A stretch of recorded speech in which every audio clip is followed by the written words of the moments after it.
How do folks? I'm just getting a bit of shelter in this old outhouse. I'm on a day walk today from Tommerin, and it was supposed to be dry but very showery, and it's kind of sleety, haily, snow showers. I'm like a complete muppet. I forgot my waterproof, so I'll just see how, if I can manage the weather.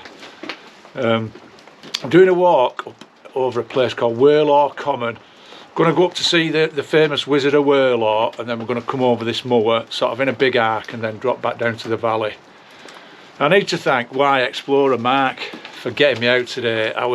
This morning I was sat on the couch just bloody doom scrolling on your phone. It's an awful habit to get into that. Anyway, I put YouTube on and Mark had a video out. Where was he walking? Something else. Anyway, I can't remember. But after watching that, I thought, yeah, I need to stop sitting on my arse and get out. So that's what I've done anyway.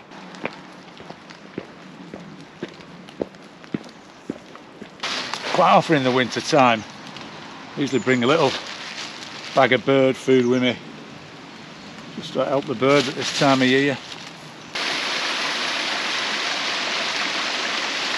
It's a bit of a hot topic, feeding the birds at the moment. There's been some serious outbreaks of finch disease called something like trichomoniasis, and it comes from, or proliferates from unhygienic bird feeding.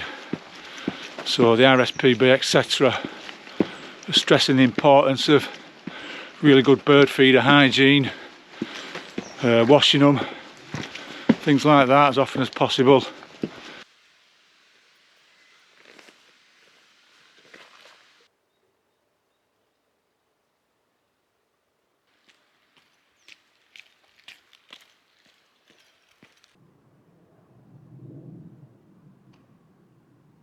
It's quite a pull that out at valley. I'm on a bit of a level path now. I'm just approaching a bit of a ruin. The paths are well muddy after all that snow melt, recent rain.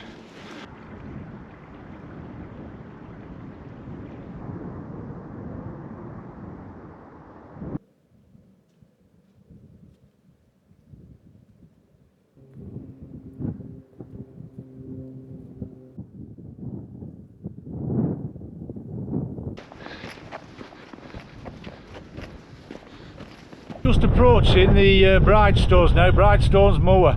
Look at that sort of balancing lump of gritstone there. Nice up here. Been coming up here since I was a lad. My Auntie Laura and Uncle Fred farm not far from here. We spent a lot of time up on these hills when I was younger. Well, keep coming back. Let's see if I can clamber up onto this.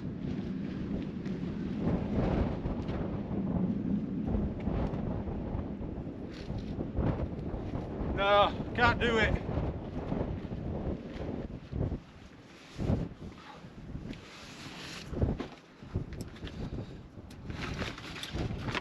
I'm just sat up in the rocks at Bridestones. I'm having a brew and I'm going to have a bit of my picnic.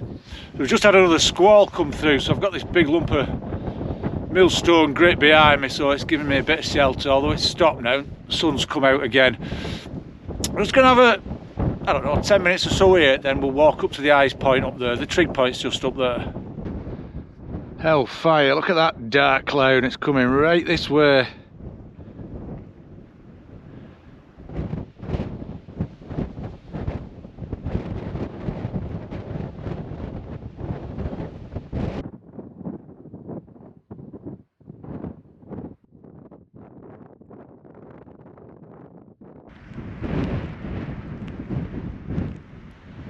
Time to beat a hasty retreat and get off this moor. Proper big sort of squall coming in. Just been looking at Studley Pike over there and that's obscured now. So there's just one more little feature that I'll show you on the way down, how this moor gets its name. So this pedestal rock is the Bridestone, hence Bridestones moor.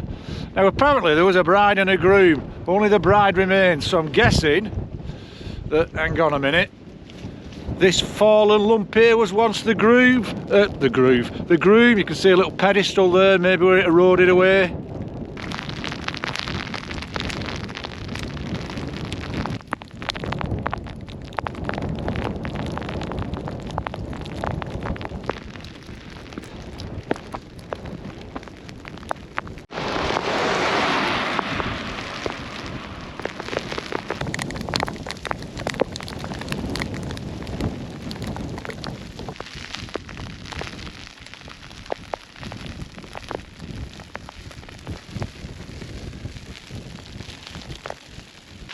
them two little signs I've just shown you there, they pretty much sum up the conflict that we have on a lot of the moors in the South Pennines.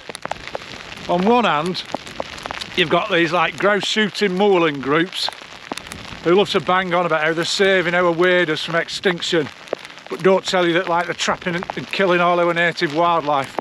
Mustelids, stoats, weasels, foxes, corvies, whatever. And then on the other hand, you've got the other sign, which is from a rewilding body, and they want to manage the moors with like true conservation and biodiversity at the heart of it. Now the moor up there, Bridestones, has just been bought out, a community buyout by a local conservation body, and they're going to rewild it, and I just think that's absolutely fantastic news. It'll be brilliant. They're going to be re-wetting the moor, planting sphagnum, all sorts of things like that. Really good conservation. Well, we might not be on a yellow brick road, more like a white hailstoney road, but now we're off to see the wizard.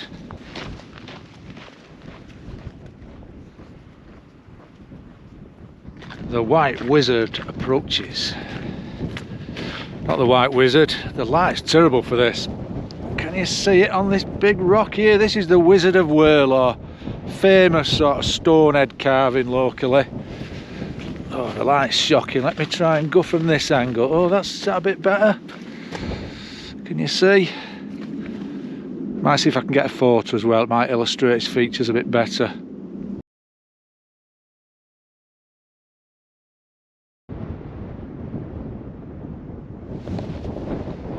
So that slight rise ahead, we're going to make directly for that.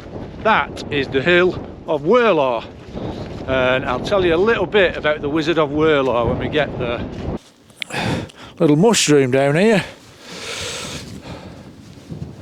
So we're sat on Whirlaw Common now, and I said I'd tell you something about the Wizard of Whirlaw. Now that stone appeared probably 15-20 years ago. It's quite a modern carving, you can see from it, it's very recent.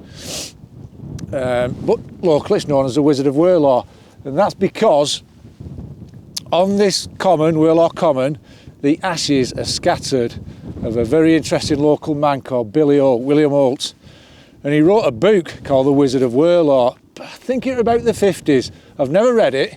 My Auntie Laura had a copy, my Auntie Laura mentioned earlier, who farmed over there. She had a copy, and I remember the illustration on the front of the book on the dust jacket, right interesting it were. And no, I've just never got around to reading it. I do have another book by Billy Holt called I Haven't Unpacked, and that was about his travels around Europe on horseback. He had an horse called Trigger. Good name, that, innit?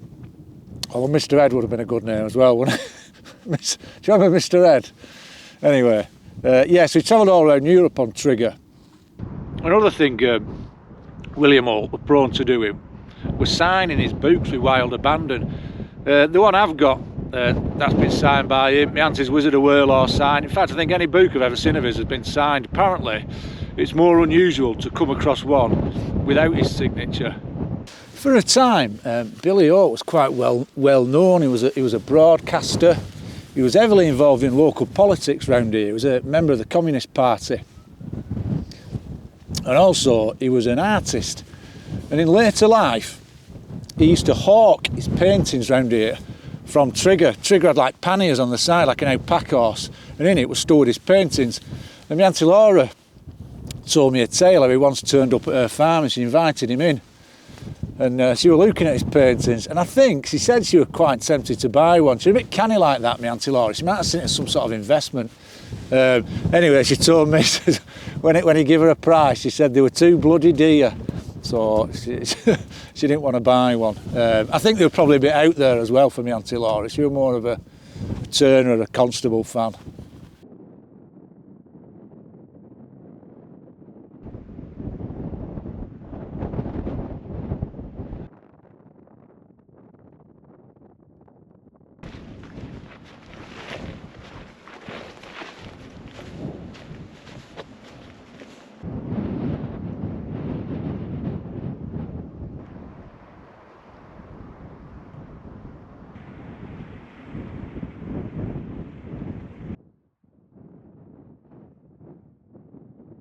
Just had to negotiate a block footpath there with barbed wire. That proper does me head in.